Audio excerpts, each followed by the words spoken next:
Hi there, just waiting for people to join, and I'm just sharing it in the meantime. Thank you.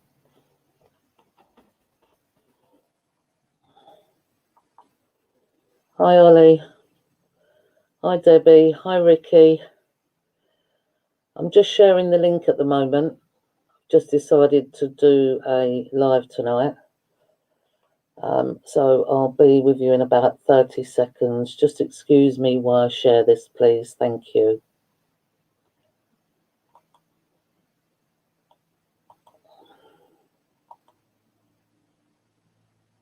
Hi Lynn.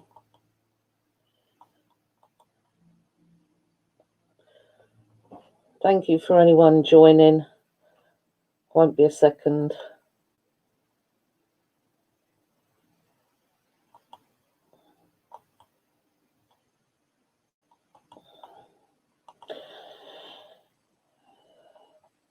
Right. Hi, thank you for joining. As you can see from the title, it's got BBC propaganda. And what I wanted to do was show you some clips from a BBC Newsnight early in 2019. And it is regards my son's case and the yellow vests. So I'm just going to get it up now so I can share the screen. Can you all hear me okay? Hi, Steve. I don't know if you want to jump on with me, Steve. If you do, let me know. I want to discuss the Newsnight hit piece, propaganda hit piece that the BBC did in early 2019 on the Yellow Vest and Our Boys story. Hi, Charlotte. And their title on YouTube was Newsnight have been told that the far right, which has traditionally been fragmented in the UK, is coming together under the banner of the Yellow Vest to try to create unrest. Thank you, Ollie. Now, that was their heading, which, as we know, is lies. It's fake. It's not true. So I'm going to play you some of it right now, if I can get it up. Right, there it is.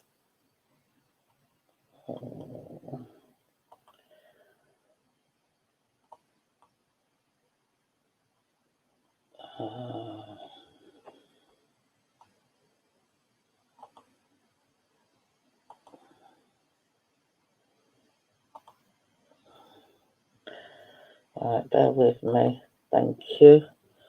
Hopefully this is doing it right.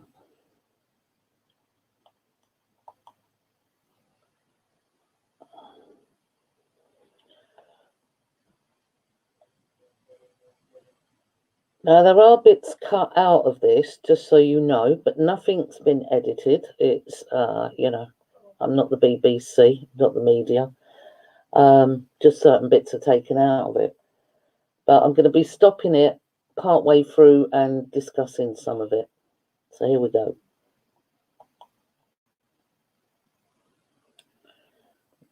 No sound.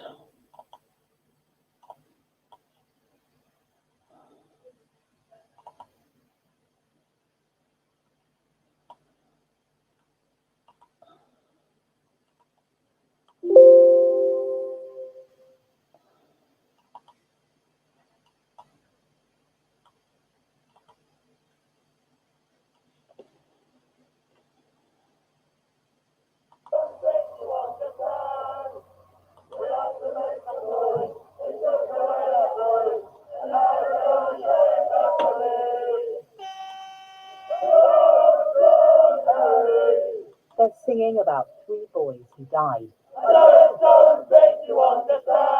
The campaign began online, but now it's being routinely chanted on the streets. They believe that a shocking crime has been covered up. No, we don't believe it has been covered up. That is the voice of Katie Razzle, BBC. Some say the story you're about to hear is a manifestation of how the far right weaves facts, potentially genuine grievances, and conspiracy to foment unrest. Again, none of that is true. Others disagree. What happened, or is believed to have happened, is one of the main causes of the UK's Yellow Vest movement. Last year, 3 teenage boys were hit by a car here in West London. The driver, Janesh Chidasama, was a local Asian man who'd been drinking that afternoon. What happened here that night was truly horrific. I have a different delay to what's showing on YouTube. I'm just trying to think how I can work that out. But there's Katie Razzle at the scene. Hi, Streaky Bacon. Hi, Leo. There's Katie Razzle at the scene of where our boys were murdered. She's going to be painting a picture to you. Again, that is a lie. Mr. Chidasama was driving along this road in this direction. According to court documents, he was speeding at 71 miles an hour when he overtook another car, swung back in, clipped the curb, and went on to lose control and plough into the 3 boys as they walked along.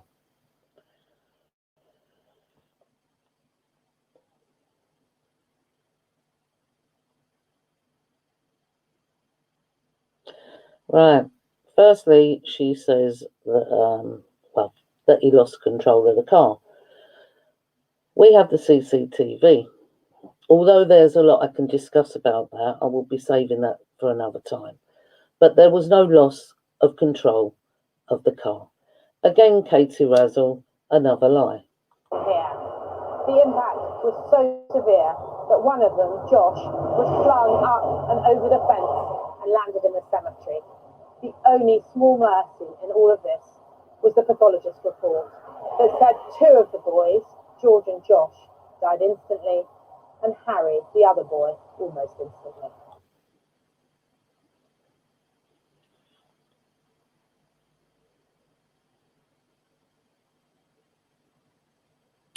Now, she says small mercies. I find that utterly disgusting statement, calling it small mercies. Again, the facts are wrong.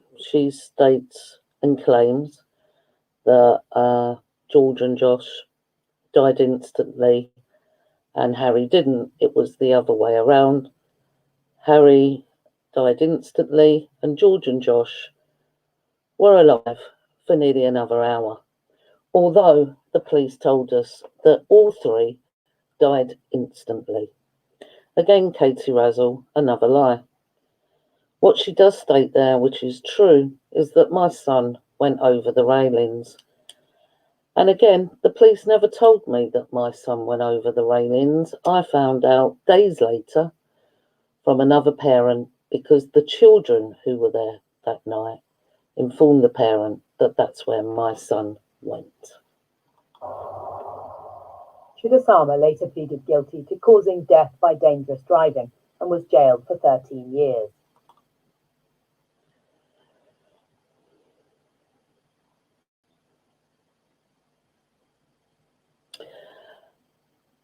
Now, do you spot how they're showing you a photo of one of those in the car? This was the one they claim with the driver. Now, they're showing you this picture, and in this picture, they're showing you him sitting there wearing a hospital gown. So they can give you the thought that he must have been hurt. Now, they informed us that he was put in a coma for 24 hours. He was never put in a coma. He didn't even need a plaster. But by showing you him in that hospital gown makes you believe, hi UFO, makes you believe, and many others, that even saw him when he was in the back of the police vehicle and the media took a photograph of him in that vehicle wearing that hospital gown, that he must have been hurt. He didn't even need a plaster. Okay, so I'll carry on. The decision by the Court of Appeal to cut that sentence to 10 years outraged the grieving families. What outraged us, not just because they cut it at appeal. At appeal, they had the cheek to tell us that they was cutting it because of the effects that it had on him and his family. Not the effects it had on ours or our family. That didn't come into the equation. They used the effects of him and his family. Now, when they say 10 years, they're making you believe someone's got 10 years and, oh, that's a long time. Bear in mind that he was not charged with the correct charge because he should have been charged with 3 times murder and 2 attempted murders. The fact is, he's already in an open prison. Our boys were murdered 3 years ago. He's already in an open prison. And more than likely out before next year. So when they say 10 years and 13 years, don't take no notice of that. It's a third. It's a third. It's a third. Hi, Lodge. Thank you for joining. That added fuel to the existing belief that in fact the incident had been deliberate, perhaps even an act of terrorism. One person who believes it was deliberate is Tracy Blackwell, the mother of Josh, who was killed by Janish Chidasama. The BBC told the British public that the car lost control, known as pavement and killed boys. It never lost control. You can see it on the CCTV and you can see it on the collision report. Tracy Blackwell is one of a number of the boys' relatives who have complained of poor treatment by the police from the start and unanswered questions.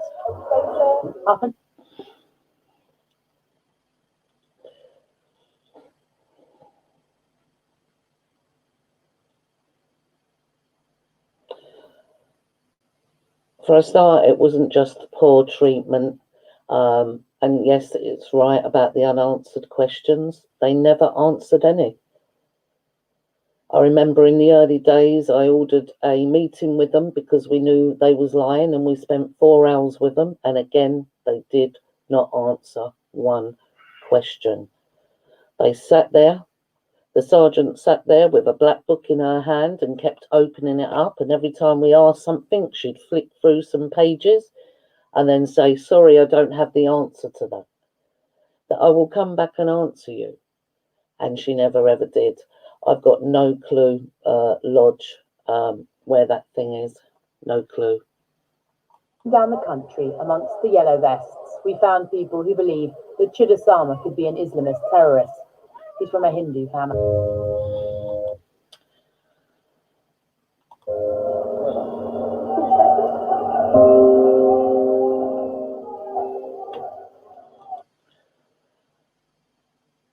I find it strange only that they portray, or they try to portray, one nationality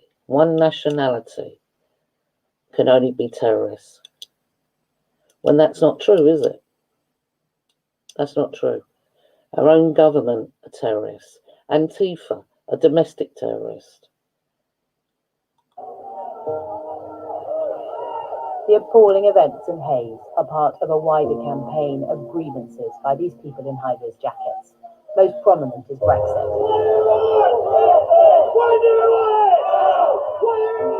Small groups have been donning yellow vests on a weekly basis in towns and cities across the nation, aiming to capitalise on the symbolism and success of France's far larger Gilets jaunes.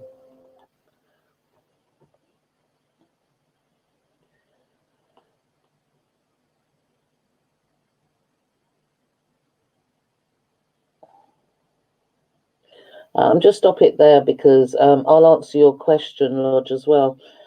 I like the way she said she mentions the Gilets jaunes, and she says the far larger, making it sound to anyone watching that we are just nothing but a small group of people. You know, they cleverly put these words in. I've done a video the other day on doublespeak. Many other people do videos on doublespeak, and there's plenty of books out there on it. Yes, Lodge, going on what you've said there about that they didn't put a sign up. There has never been any signs. The first week after it happening, they said they would put a sign up the following Friday, which would have been a week after it happened. The following Friday came. We went there on the Saturday. There was no signs. I got in touch with the police. They said because we'd done a bloom release elsewhere, that they didn't have a chance to, because some of them come and manned that they didn't have a chance to put the board up, and they said they would do it the following Friday. The following Friday came. They did not put a board up. We then asked again, and this was how it carried on to the point that they just never ever put a board up whatsoever. Now, there was an incident last weekend, not this weekend, the weekend before, 2 roads down from me, where a car went into the car park and deliberately ran into people there in the pub car park. I went past there yesterday to have a look. No boards. No boards. And we've seen it used and put down by the establishment, the corner racist figures. This was London, and this Leeds, where anger about Brexit has brought people out onto the streets. It's a protest vote against for the people that voted to leave the EU, and we feel that we're being betrayed, particularly by our local politicians. We're not doing what we're represented to do, which is follow out what we've asked. And is the yellow vest something you feel that you can kind of get behind? Is it inspired you? I grabbed one off the missus today. That's it. 52% of the country voted to be out of this EU, and we're getting mugged off with it. So we want to stand the ground and say we voted for the one thing, and we want what we voted for. You're not wearing a yellow vest? No, I'm not wearing the yellow vest. I couldn't get one to fit me. But these yellow vest protesters are united in anger against the establishment. As well as Brexit and the campaign about the boys who died, they march about the injustices of homelessness, forced adoptions, and much more. So far, that's about the only truthful thing Katie Razzle has said.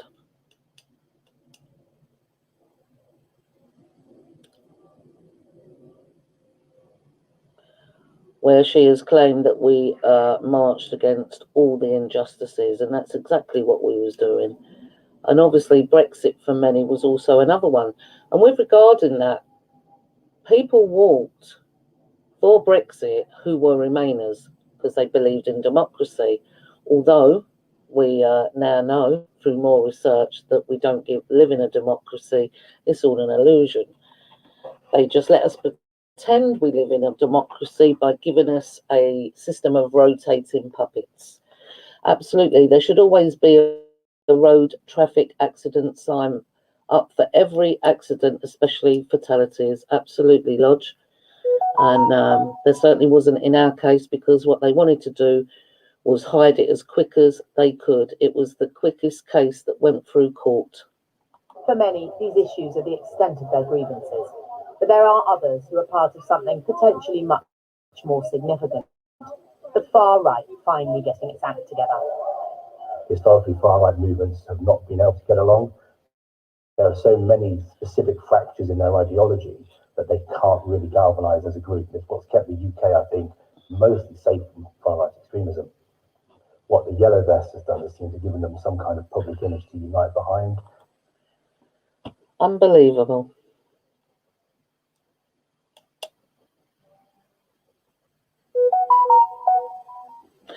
The only far right, if you want to call them far right, we know left and right is a construct, Hegelian dialectic, thesis against antithesis, and so on.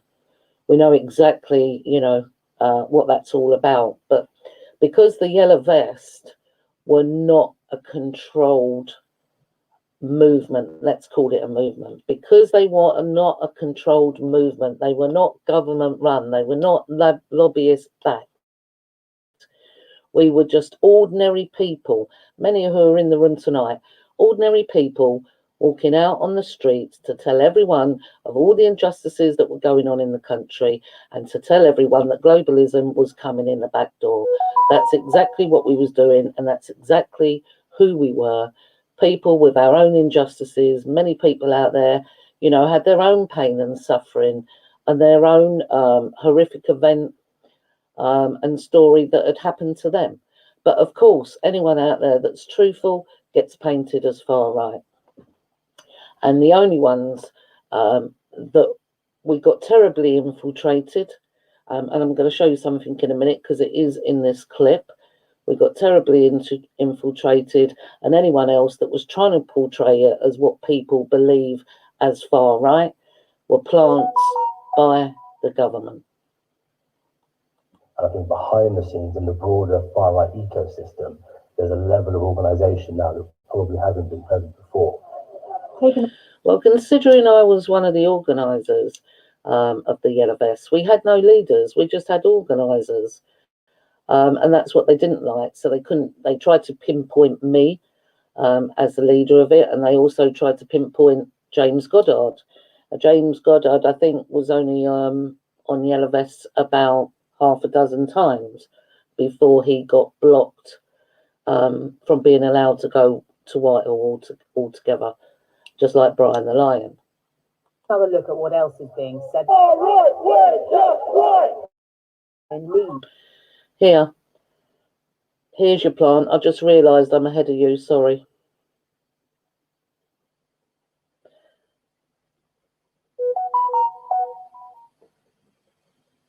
There's the plant.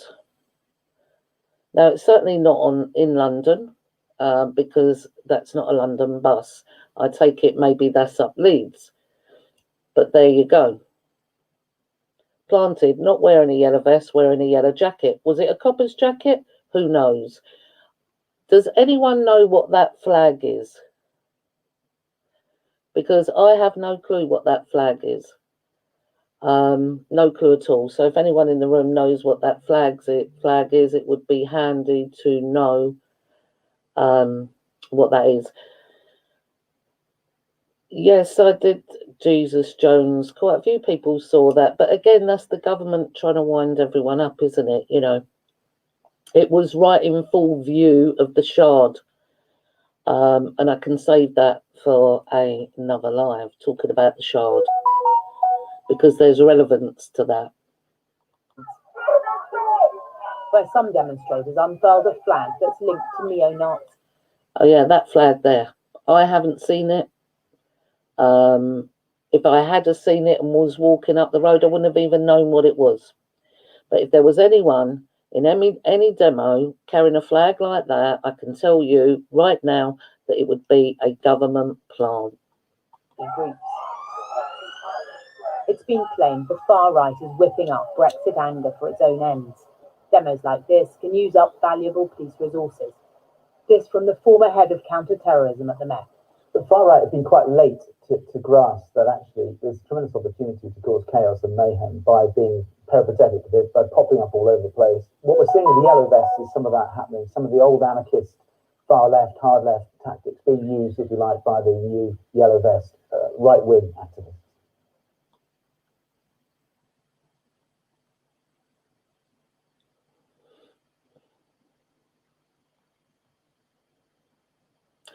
So again, claiming that the yellow vests were right-wing activists. No, we weren't. We were just ordinary people walking out on the streets, like I said earlier, informing people of all the injustices that are going on in the country and that globalism was coming in the back door.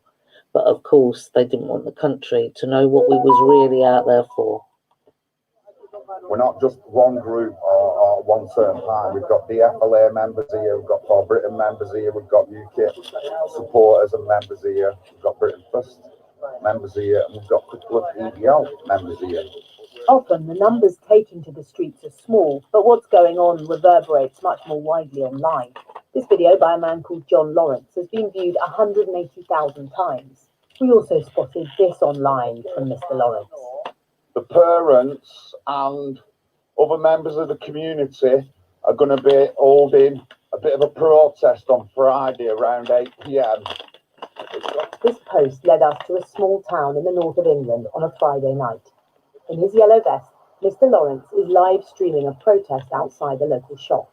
He believes the shop's involved in an alleged attack on 3 white boys by Asian men. As soon as he's got near his mate's house, a white van's pulled up, 2 chads have come out and beat him up. Some view incidents like this as deliberately exploiting local tensions over race. Mr. Lawrence often makes clear on social media he isn't racist or anti-Muslim. He talks of waking up the nation about what's happening. Our team wanted to know what was happening here. We're not protesting anything. Oh, right, so what is... I don't even want to talk to BBC, honestly. Fake news, honestly. Just, you best stop clearing up, because none of us want to talk to you. So, BBC on the scene, guys. See that? Asking questions, and they can fuck right off. Biggest fake news going.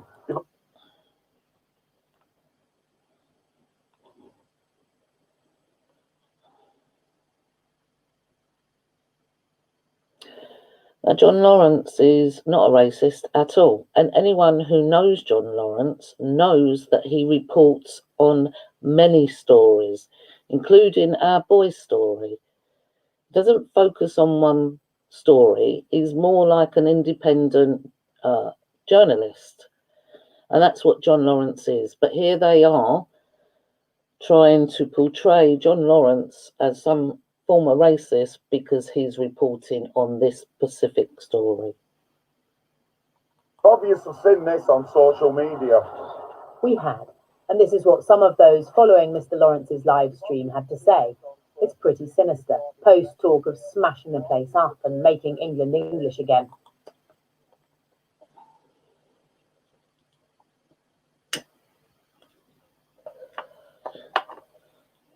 Now, for a start, Katie Razzle admitted there that they did see John Lawrence's live online, and that's why they've appeared there. So therefore, these messages could easily have been done by someone who works for the BBC, couldn't they? Yet again, questions unanswered, Katie. For me, in my personal opinion, of a terror attack. You look at it, you look at the fact that 3 boys were brutally mowed down, 2 were missed. Then we've seen the driver run off, then we've seen the passenger run off, and then we've not seen justice. How does that have the hallmarks of a terrorist attack? Okay, so how many cars have been mounting pavements in Europe over the past 5 years? How many?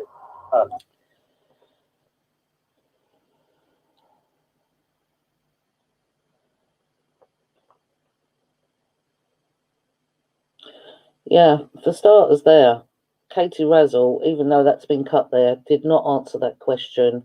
How many cars have mounted pavements across the world? I can tell you now, this goes back way past 2011. And let's look at the word terrorist. It means to terrorize. It means to terrorize, okay? So let's get that out of the way first. As for James, he's a dear friend of mine. We don't have the same opinions on a lot of things, but you can be friends with someone who doesn't have the same opinions. If everyone had the same opinions, we'd be more like a bunch of robots, wouldn't they? Whether the opinion is right or whether it's wrong. But one thing James does is always talks about our boy's story. The same as John Lawrence and the same as Active Patriot. But he drove down the path from here to that bridge in a straight line, and he only hit something when one of the boys run his bonnet and blocked his view. That's when he runs the lamppost. That gentleman there, I don't know who he is, but he is absolutely correct in what he just said. Yeah, absolutely, Lodge. Lodge has put, unfortunately, there appears to have been agent provocateurs that have infiltrated the Yellow Vests and other groups. It's exactly what they do. A lot of the other groups are controlled by agent provocateurs. And the people who go to specific demos do not know that. There's a lot of genuine people out there that are genuine and going out believing, that they're doing the right thing and following the right people, because that's what they've been led to believe. But most groups are lobbyist-backed controlled groups, because that's how they do it. They know they're going to get an opposition, so they create the opposition so they can control the opposition. And this is exactly how they do it. Jesus Jones, next time tell the police to go away as you don't interact with terrorists. Actually, very, very good point. The Met Police, well, not just the Met Police, the police themselves are the biggest criminal network in the UK. Justice discussing the 3 children that were murdered in London on the 26th of January this year by terrorists.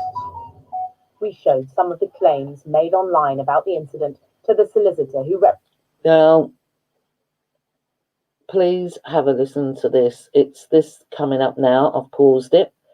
Now, this is Katie Razzle allegedly talking to the solicitor that was the solicitor to who they claimed was the driver who murdered our boys. And I'm going to play you this, and I'm going to answer what he has said afterwards. presented Janesh Chidasama, the driver of the car. I've seen him on numerous occasions in prison, and he's constantly telling me to pass messages on to the family of the bereaved. What sorts of things does he want the families of the poor boys who died to know? To know that he didn't do it deliberately, that he had drunk too much that afternoon and smoked dope and was driving in a reckless fashion, and he wiped out 3 young boys with their futures, their whole lives ahead of them. Mr. Lee does feel that the penalties for drink driving offences should be more severe. I think that the law needs to be changed, and I think that when someone is killed by a driver in the condition that Tudor was in, that they should make allowances for aggravating features. And there were 3 in this case: excessive alcohol, dope, and exceeding the speed limit. Right, just a few things I'd like to say here. I'll just wait till it pauses your end. Absolutely, Leo. Absolutely, UFO. The solicitor is a liar. Now, when I first saw this early 2019, I actually did a live feed on Facebook, and I incorrectly said that this solicitor, this liar, was not in the court case itself at the Old Bailey, but I have since found out that I know it's very, very difficult, Isaac. It's very difficult for me, but I want to address this. It's very difficult, believe me, that he was at the court case. So I have to correct that, because I never saw him there, but allegedly someone else did see this solicitor there at the Old Bailey. So firstly, I'll just correct that. Secondly, everything he has just said is a lie. First of all, the one that claimed was a driver was never charged with drink driving. There was no drink driving charges. In fact, if we want to go that little bit further, what I will tell you is that on February the 2nd, when the results come back, he was under the legal limit. That's all I'm going to say for now. Everything this solicitor, Julian Lee, is saying and claiming is a lie. We have never had any messages whatsoever, ever apologising. In a newspaper article I read, they claimed that when we read our victim impact statements in the court, that Chudasama had his head bowed. Let me tell you now, that thing in the dock showed no remorse whatsoever at all. And there's lots more I can add to that, which I will add another time. But what I can tell you, the thing is, Lodge, that's absolutely right and absolutely true if he was telling the truth. But he's actually sitting there and lying to the whole nation with the BBC, who are nothing but the government's propaganda tool. So your belief is that the sentencing guidelines are wrong? Yes, in a case like this. It was not just Janesh Chudasama who fled the scene of the crash. So too did his passenger, but he has not faced any criminal charge. Now, let's go to the passenger.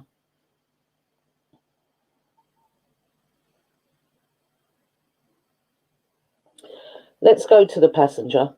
What I can tell you regarding the passenger, and more will come out not so far in the distant future. What I can tell you is that he was interviewed once. And do you want to know how long he was interviewed for? 13 minutes. 13 minutes. And he claimed that he never saw no one. He never saw no one hit. He never saw no one when he got out the car and ran past the boys. 13 minutes, people, was how long they interviewed that person. They didn't even dust the steering wheel, but I'll talk about that another time. The fact that passenger was Muslim is just one of the elements of this appalling case that have sparked unsubstantiated conspiracies online. So basically, they're insulting not just our children, they are insulting all us families by claiming the only reason we are saying what we are saying is because of their nationalities. That is what they're saying there. That's an insult to our children, and that's an insult to us and our integrity. The reason why we speak out is because they covered up massively the murders of Josh, Harry and George. Potentially sowing discord on the streets. Whether we're looking at far-right extremism or Islamist extremism, both of them use conspiracy theories to manipulate the narrative. It's very difficult to combat conspiracy theories. In fact, the harder you try to combat conspiracy theories, the more resolute people become in their belief of them, because your attempts to combat them becomes part of the conspiracy. So far, it is their donning of yellow vests that is the most obvious sign of unity among those who may be far right. Any threat is still dwarfed by that of Islamist terrorism. But as Brexit D-Day approaches, amidst widespread discontent, those who might seek to exploit it sense a rare opportunity.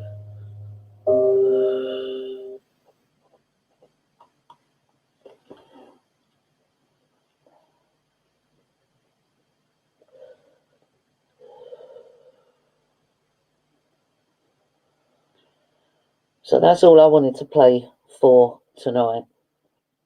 Absolutely, Pauline. National Socialist Movement can't. The whole British Empire. It's the British Empire, Jesus Jones. They are foreign socialists. That's what they are. I believe we've been covertly under communism for a long time now. But that's another story. I just wanted to come on tonight and address these clips from BBC Newsnight, which was just all propaganda. That prevent is terrorism, isn't it? Anti-terrorism. That is, Lodge. So does anyone have any questions that I can address or maybe help with in what you saw there? Anything to do with our boys' case or anything else?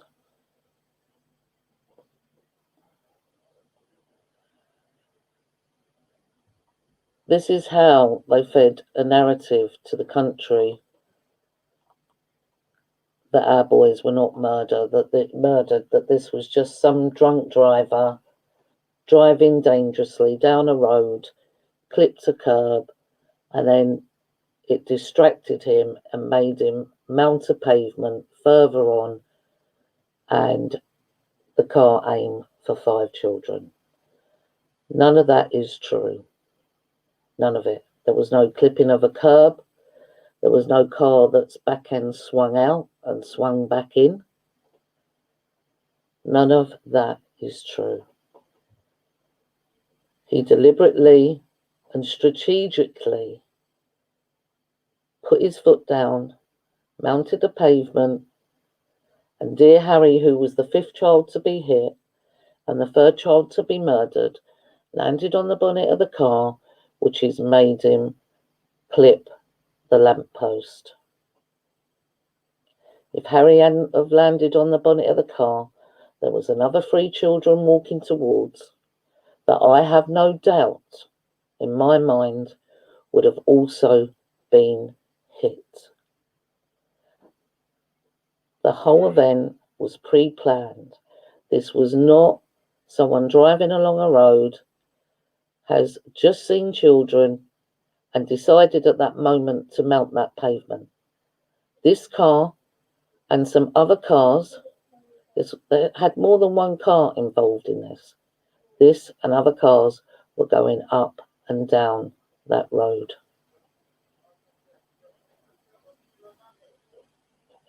We have CCTV, Ricky. The legal team did not get the CCTV. The solicitor that I've had for the last 2 years tried for over a year to get the rest of the disclosure, the full disclosure and the non-evidential closure in our boys' case in 2018, 2019, 2020, and again in 2021. And they keep coming up with reasons of why we cannot have the rest of it. We have enough of what we have now to prove what they did. How someone sat there in an office and doctored the CCTV, took the time and date out of the CCTV. So if that was the CCTV, the one we have, that was the one presented to the Old Bailey, it would have been inadmissible. And the Old Bailey did not show the CCTV, did not read the collision report. They based everything on one witness. The one witness made 2 statements. Both statements do not match up to the scene. Does not match up to the car that he was allegedly driving. No inquest, Pauline, still no inquest, even though we've had offers to have meetings with him and show even more new evidence. And he refuses. Now, our children were entitled, let's use their own acts and statutes, right?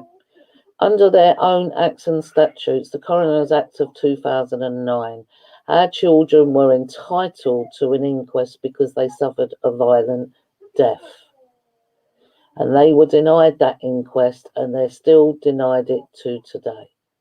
And anyone asking for any information under the Freedom of Information, because someone did that, and then they gave me the letter, a copy of the letter after they received a response.